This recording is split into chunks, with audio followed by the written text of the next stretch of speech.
Swaminarayan Swaminarayan Swaminarayan.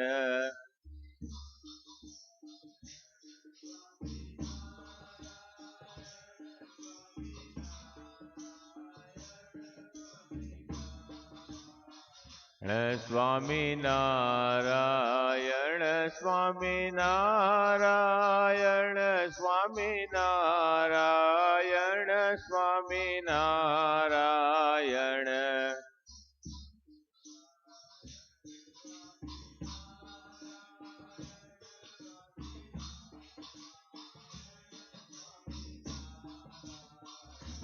Swaminarayan Swaminarayan.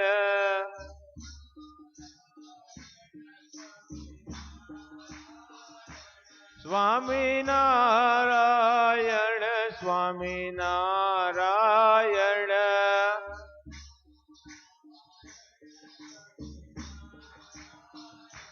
Swaminarayan Swaminarayan.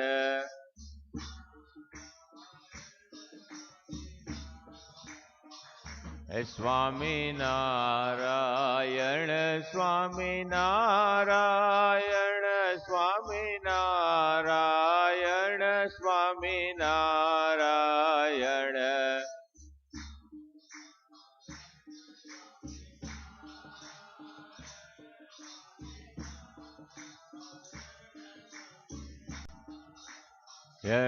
Swaminarayan Swaminarayan Swaminarayan Swaminarayan.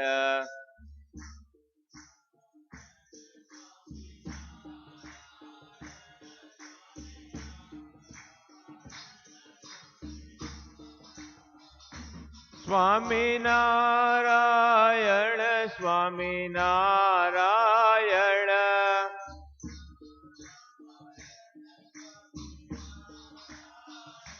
Swaminarayan Swaminarayan.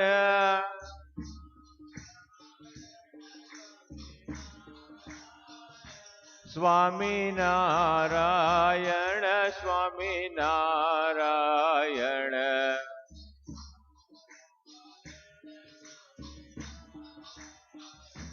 Swaminarayan Swaminarayan Swaminarayan Swaminarayan.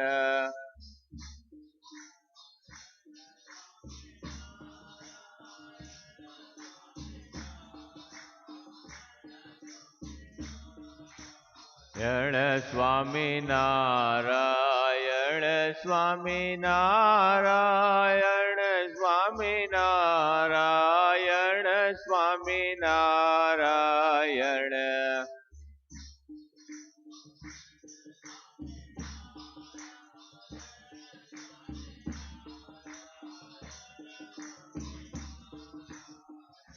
Swaminarayan Swaminarayan.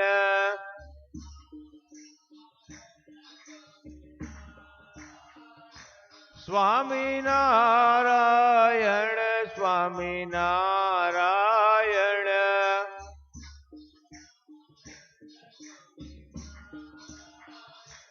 Swaminarayan Swaminarayan.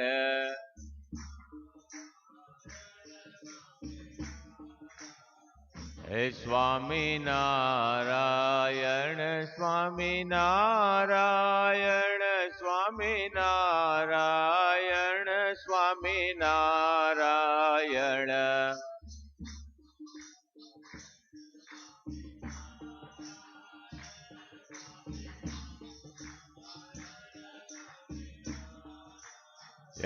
Swaminarayan Swaminarayan Swaminarayan Swaminarayan.